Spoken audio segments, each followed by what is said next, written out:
उनका पहला आर्ग्यूमेंट्स ये था कि ये डेफमेशन का केस है। डेफमेशन के लिए अजाला हैसियत उर्फ़ी का कानून मौजूद है, मैंने उनको बताया, और वो अलहदा अदालत है, उसमें गिरफ्तारी नहीं हो सकती। दूसरा उन्होंने कहा कि ये शदीद डेफमेशन है कि किसी की बहुत शदीद बेइज्जती हो गई है, उसमें भी गिरफ्तारी नहीं हो सकती। उसमें फौजदारी भी लगता है और उसमें दीवानी भी लगता है। दीवानी में दावा दायर करेंगे और आप मांगेंगे हर्जाना, आपकी जितनी आप इज्जत साबित करेंगे उसकी बेइज्जती साबित करेंगे, फिर आपको हर्जाना में अदालत अवॉर्ड करेंगे। दूसरा जो वो 500 में इस्तगासा दायर होता है, उसमें भी गिरफ्तारी नहीं हो सकती। तीसरा जो उनका आर्ग्यूमेंट था, वो आर्ग्यूमेंट ऐसा है कि सारी दुनिया के जो FBI और मोसाद सारे लोगों को चाहिए कि वो FIA की शागिर्दी करें। वो कह रहे थे कि हमने ट्विटर अकाउंट रिकवर करना है। आपने सुना ना वहाँ, इसको छोड़ दूं? कोई तरीका अगर है तो रहनुमाई कर दें, ट्विटर अकाउंट किस तरह से रिकवर होगा।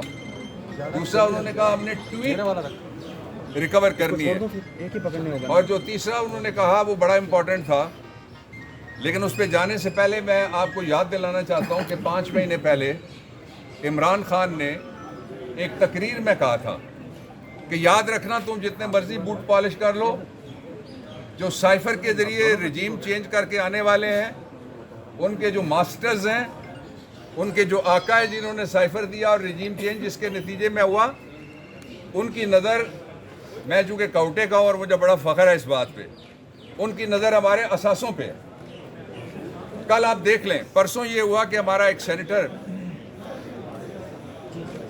उसको जिस तरीके से पेश किया गया, आज मैंने उनके जिस्म के जो हिस्से थे, आप मीडिया भी मौजूद था, अदालत खुली अदालत में मैंने दिखाए हैं, उनके एक हाथ की उंगली टूटी हुई है।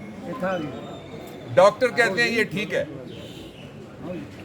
डॉक्टर तो ये वही हैं जो कहते हैं शहबाज शरीफ को पीछे कोई बहुत शदीद बीमारी है और प्लेटलेट्स आपने देख लिया है। बड़ी बदकिस्मती की बात है, मैं किसी पे तबसरा नाम लेके नहीं कर सकता, पता तो मुझे सारा है, मेरा शहर है।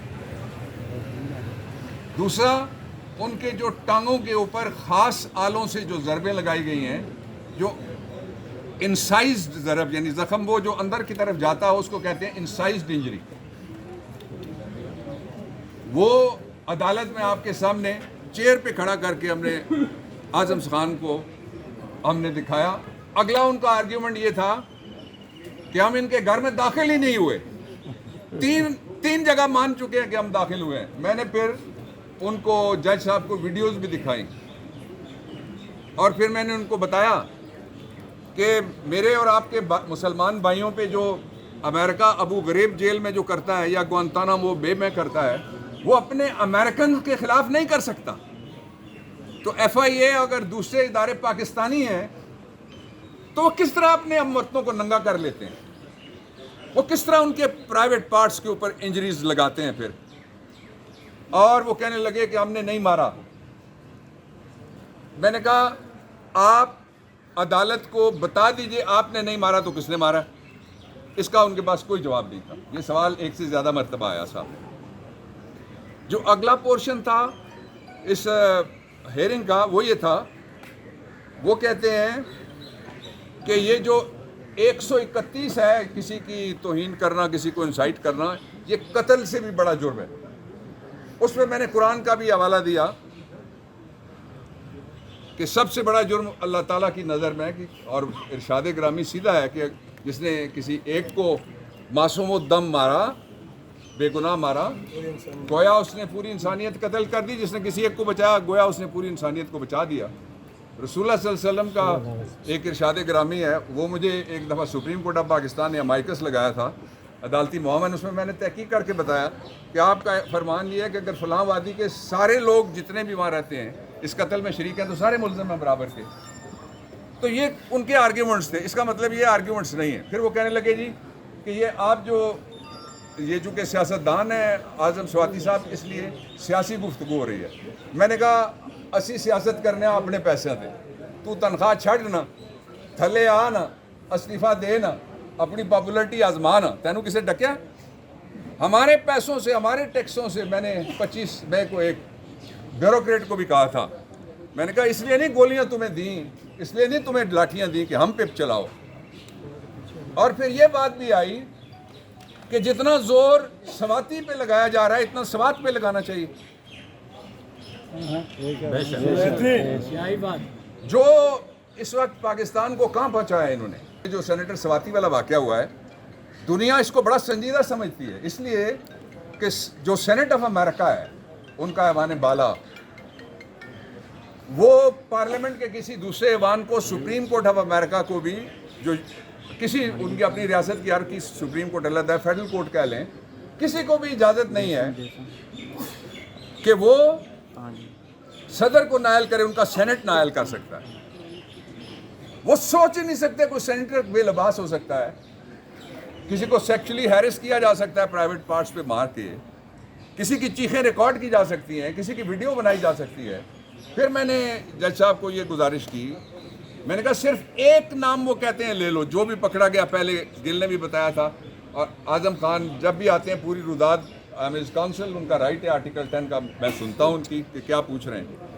वो एक नाम चाहते हैं तुम ले लो, जो भी नाम लेगा वो घर चला जाए। घर तुमने बहुत जल्दी जाना है इंशाल्लाह, ऐसा कि वापसी का रास्ता कोई नहीं इंशाल्लाह। तो दूसरी जो मैं इसका पहलू आपके सामने रखना चाहता हूँ वो ये है कि कम से कम 100 से ज़्यादा वीडियो क्लिप्स हैं। अब जब ये केस बना तो मेरी टीम बैठ गई, उन्होंने सर्च करना शुरू कर दिया कि इस तरह की जो आज़म खान वाली बात है ये और किसने कही है। वो तो उन्होंने जो कहा मैं दोहरा ही नहीं सकता। इस पे मैंने उनको कहा कि अगर कोई बदनाम कर रहा है तो वो ये कर रहे हैं, अगर ये एक नाजायज़ पर्चा करके, नाजायज़ तरीका करके, नाजायज़ तशद्दुद करके FIA ना लाती तो ये बात वाशिंगटन पोस्ट वालों को तो पता ही नहीं लगनी थी। उनको पता लगा 24 घंटे के अंदर बाइडन पे प्रेशर पड़ा और बाइडन ने एक बयान दे दिया पाकिस्तान के। मुझे फ़ख्र है अपने एटमी सासों पे, मैं उस यूनियन काउंसिल का, मैं उस तहसील का रहने वाला हूँ, मेरे 8 नस्लें वहाँ, उनकी कब्रें हैं मुझसे पहले जो हैं, इसलिए वो तो हमें अपने असासे और अपने इदारे हमें जान से प्यारे हैं। लेकिन बदनाम उनको कौन कर रहा है? बदनाम ये कर रहे हैं जो FIR झूठी करते हैं, तरीका गलत बताते हैं। मैजिस्ट्रेट साहब ने पूछा कि आप मैजिस्ट्रेट, इन्होंने कहा है, मेरा कहा कि वो आप नहीं लेके गए मैजिस्ट्रेट साथ, कहते हैं हम अंदर ही नहीं गए। यानी कोई हद है। ये एक कल्चर बनेगा कि झूठा, मक्कार, फरेबी, मनी लॉन्ड्रिंग करने वाला, मुल्क से भागने वाला, लोगों को अकेला छोड़ने वाला, कारकुनों को अडयाला में फेंक के, उनमें से आधे से ज़्यादा तो वो थे जो मेरे क्लाइंट थे, कोई MPAs हुए, कोई सेनेटर्स हुए, कोई MNAs हुए, तो उनको छुड़ाने वाला भी कोई नहीं था। वहाँ पे सेनेट के अंदर वफाक की जो नुमाइंदगी है, ये उसकी भी तौहीन है कि एक सूबे से आया हुआ, हम छोटे बड़े पे यकीन नहीं रखते।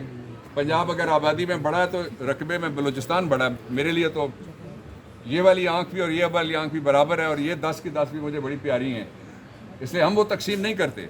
लेकिन मुल्क में ये मैसेज दिया जा रहा है कि इस मुल्क का कोई मुस्तकबिल नहीं है। इसलिए मैं आप सबसे दरख्वास्त करता हूँ, मत जाओ इस बात पे कि तुम्हारे खिलाफ अभी तक कुछ हुआ या नहीं हुआ, मत जाओ कि तुम बचे हुए हो अभी तक, मत जाओ कि तुम्हारे साथ का रिपोर्टर पकड़ा गया, साथ के एंकर को उन्होंने उठा के मुल्क से बाहर फेंका या उसके कपड़े उतार दिए। बोलो सारे, हदीस है रसूलुल्लाह सल्लल्लाहु अलैहि वसल्लम की, मन रआ मिनकुम मुनकरन फलयुगय्यिरहु बियदिही, कि तुम में से कोई इस तरह की बात देखता है, खराबी देखता है, हाथ से रोको, नहीं रोक सकते।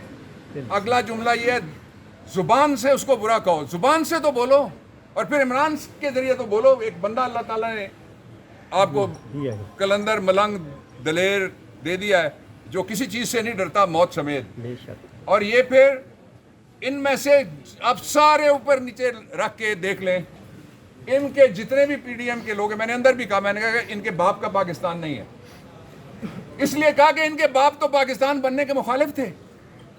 एक एक निकालें, उसका किसी का बाप मुखालिफ था, किसी का दादा मुखालिफ था, किसी का कोई और रहनुमा मुखालिफ था।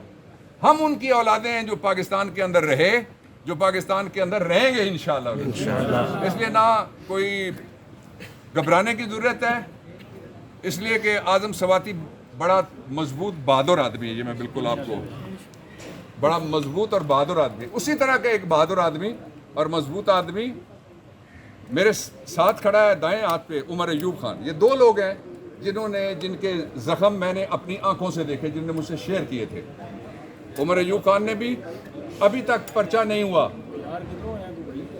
तो फिर अभी तक पर्चा नहीं हुआ।